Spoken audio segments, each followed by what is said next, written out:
మత్తయి సువార్త 12వ అధ్యాయము. ఆ కాలమందు యేసు విశ్రాంతి దినమున పంట చేలలో పడి వెళ్ళుచుండగా ఆయన శిష్యులు ఆకలిగొని వెన్నులు త్రుంచి తినసాగిరి.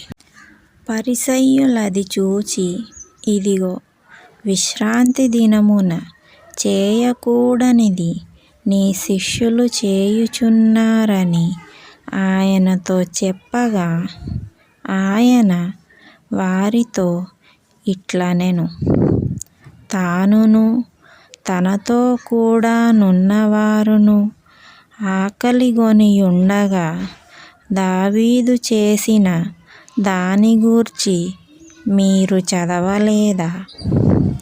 అతడు దేవుని మందిరములో ప్రవేశించి యాజకులే తప్ప తానైనను తనతో కూడా నున్నవారైనను తినకూడని సముఖపు రొట్టెలు తినెను.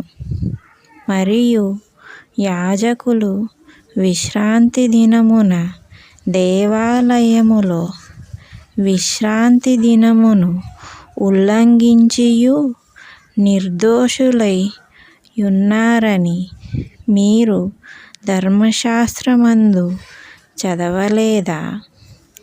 దేవాలయము కంటే గొప్పవాడిక్కడ నున్నాడని మీతో చెప్పుచున్నాను. మరియు కనికరమునే కోరుచున్నాను గాని బలిని నేను కోరను అను వాక్య భావము మీకు తెలిసియుంటే నిర్దోషులను దోషులని తీర్పు తీర్చకపోదురు. కాగా మనుష్యకుమారుడు విశ్రాంతి దినమునకు ప్రభువైయున్నాడనెను. ఆయన అక్కడ నుండి వెళ్ళి వారి సమాజ మందిరములో ప్రవేశించినప్పుడు, ఇదిగో, ఊచ చెయ్యి గలవాడొకడు కనబడెను.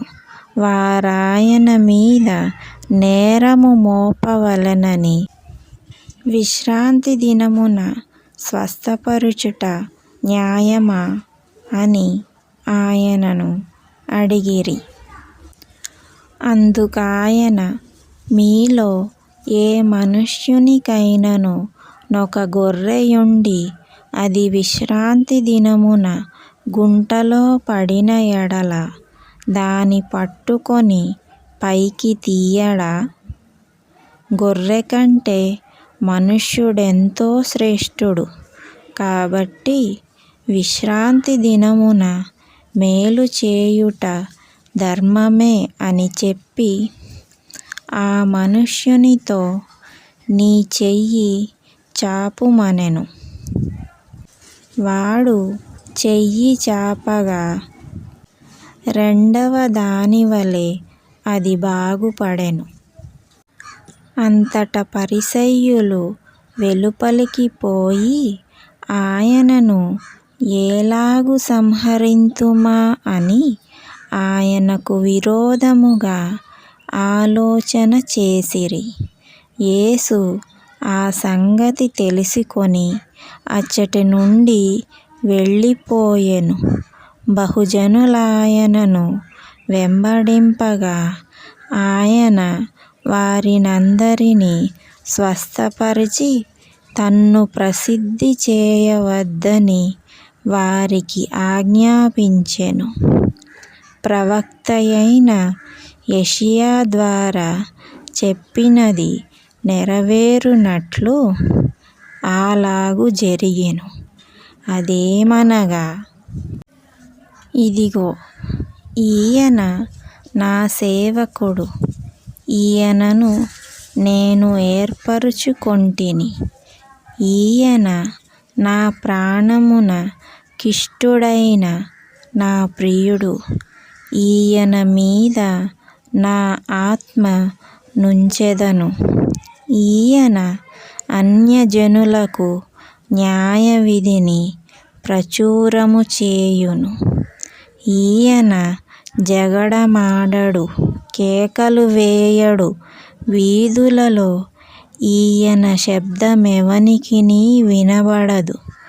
విజయమొందుటకు న్యాయవిధిని ప్రబలము చేయు వరకు, ఈయన నలిగిన రెల్లును విరువడు. మకమకలాడుచున్న అవిసెనారను ఆర్పడు. ఈయన నామమందు అన్యజనులు నిరీక్షించెదరు అనునదే. అప్పుడు దయ్యము పట్టిన గ్రుడ్డివాడును మూగవాడునైన యొకడు ఆయన యొద్దకు తేబడెను. ఆయన వానిని స్వస్థపరిచినందున ఆ మూగవాడు మాటలాడు శక్తియు చూపును గలవాడాయెను. అందుకు ప్రజలందరూ విస్మయమొంది, ఈయన దావీదు కుమారుడు కాడా అని చెప్పుకొనుచుండిరి.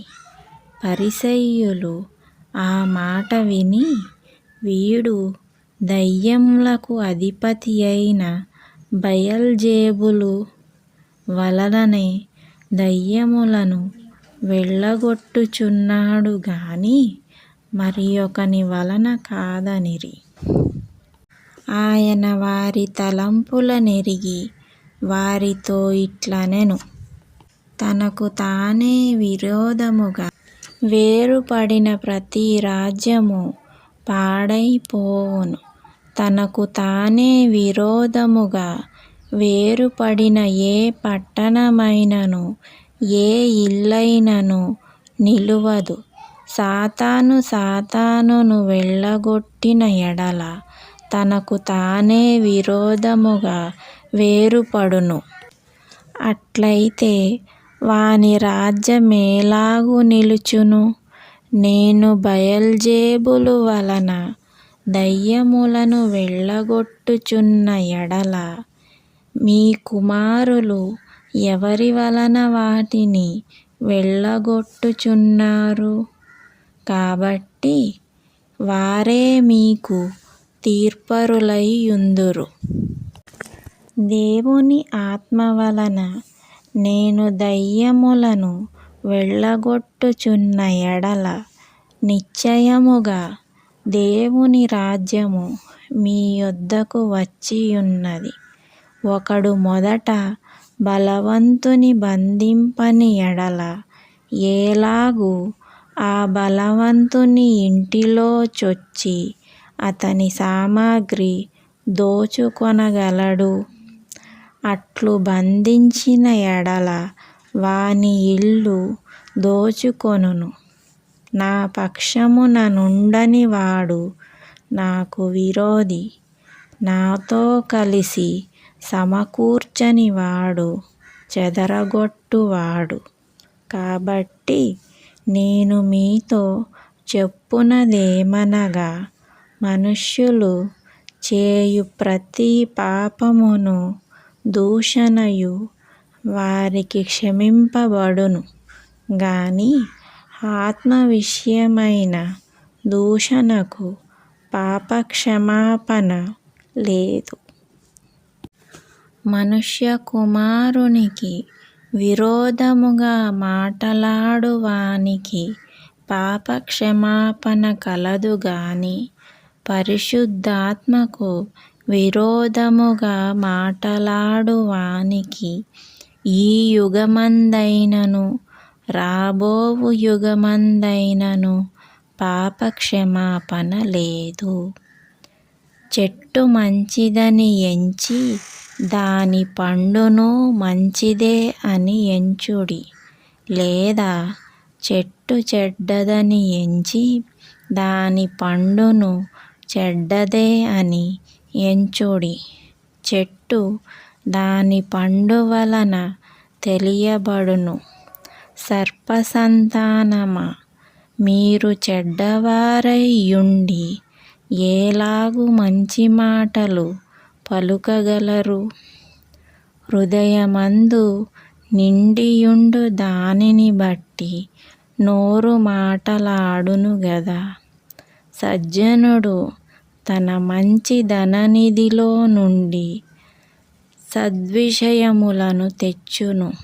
దుర్జనుడు తన చెడ్డ ధననిధిలో నుండి దుర్విషయములను తెచ్చును. నేను మీతో చెప్పునదేమనగా, మనుష్యులు పలుకు వ్యర్థమైన ప్రతి మాటను గూర్చియు విమర్శ దినమున లెక్క చెప్పవలసియుండును. నీ మాటలను బట్టి నీతిమంతుడవని తీర్పు నొందుదువు, నీ మాటలను బట్టియే అపరాధివని తీర్పు నొందుదువు. అప్పుడు శాస్త్రులలోను పరిసయ్యులలోను కొందరు, బోధకుడా, నీ వలన ఒక సూచక క్రియ చూడగోరుచున్నామని ఆయనతో చెప్పగా, ఆయన ఇట్లనెను, వ్యభిచారులైన చెడ్డతరము వారు సూచక క్రియను అడుగుచున్నారు. ప్రవక్తయైన యోనాను గూర్చిన సూచక క్రియయే గాని మరి ఏ సూచక క్రియయైనను వారికి అనుగ్రహింపబడదు. యోనా 3 రాత్రింబగళ్ళు తిమింగలము కడుపులో ఎలాగుండెనో అలాగు మనుష్యకుమారుడు 3 రాత్రింబగళ్ళు భూగర్భములో ఉండును. నినవే వారు యోనా ప్రకటన విని మారు మనస్సు పొందిరి గనుక విమర్శ సమయమున నినవే వారు ఈ తరము వారితో నిలువబడి వారి మీద నేరస్థాపన చేతురు. ఇదిగో, యోనా కంటే గొప్పవాడు ఇక్కడ ఉన్నాడు.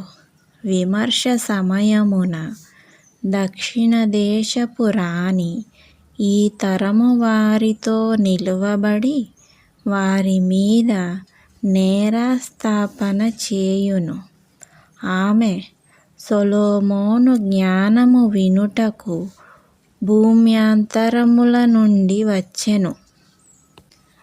ఇదిగో, సొలొమోను కంటే గొప్పవాడు ఇక్కడ ఉన్నాడు. అపవిత్రాత్మ ఒక మనుష్యుని వదిలిపోయిన తరువాత అది విశ్రాంతి వెదుకుచు నీరులేని చోట్ల తిరుగుచుండును. విశ్రాంతి దొరకనందున నేను వదిలి వచ్చిన నా ఇంటికి తిరిగి వెళ్ళుదుననుకొని వచ్చి ఆ ఇంట ఎవరునూ లేక అది ఊడ్చి అమర్చియుండుట చూచి వెళ్ళి తనకంటే చెడ్డవైన మరి 7 దయ్యములను వెంటబెట్టుకొని వచ్చును. అవి దానిలో ప్రవేశించి అక్కడనే కాపురముండును. అందుచేత ఆ మనుష్యుని కడపటి స్థితి మొదటి స్థితి కంటే చెడ్డదగును. అలాగే ఈ దుష్టతరము వారికిని సంభవించుననెను. ఆయన జనసమూహములతో ఇంకా మాటలాడుచుండగా, ఇదిగో, ఆయన తల్లియు సహోదరులును ఆయనతో మాటలాడగోరుచు వెలుపల నిలిచియుండిరి. అప్పుడొకడు, ఇదిగో, నీ తల్లియు నీ సహోదరులును నీతో మాటలాడవలెనని వెలుపల నిలిచియున్నారని ఆయనతో చెప్పెను. అందుకాయన తనతో ఈ సంగతి చెప్పిన వాని చూచి, నా తల్లి ఎవరు, నా సహోదరులెవరు అని చెప్పి తన శిష్యుల వైపు చెయ్యి చాపి, ఇదిగో, నా తల్లియు నా సహోదరులును పరలోకమందున్న నా తండ్రి చిత్తము చొప్పున చేయువాడే నా సహోదరుడును నా సహోదరియు నా తల్లియు ననెను.